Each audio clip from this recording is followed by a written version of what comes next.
पुण्यातील एफसी रोडवरील हॉटेलच्या बाथरूममध्ये अल्पवयीन मुलांचा ड्रग्ज घेतानाचा व्हिडिओ व्हायरल। एफसी रोडवरील धक्कादायक प्रकार उघड।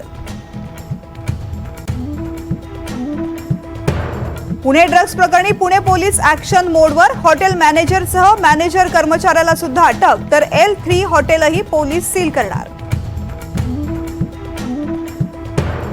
जिथे ड्रग्ज सापडणार तिथे कडक कारवाई करणार। पुणे ड्रग्ज प्रकरणी मुख्यमंत्री एकनाथ शिंदेंची प्रतिक्रिया।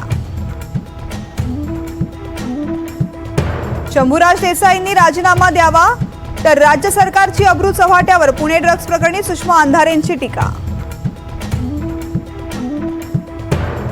पुणे ड्रग्ज प्रकरणी चौकशी समिती स्थापन। शंभूराज देसाईंची माहिती, तर ड्रग्ज आढळलेल्या परिसरातील अधिकाऱ्यांवर कारवाई होणार।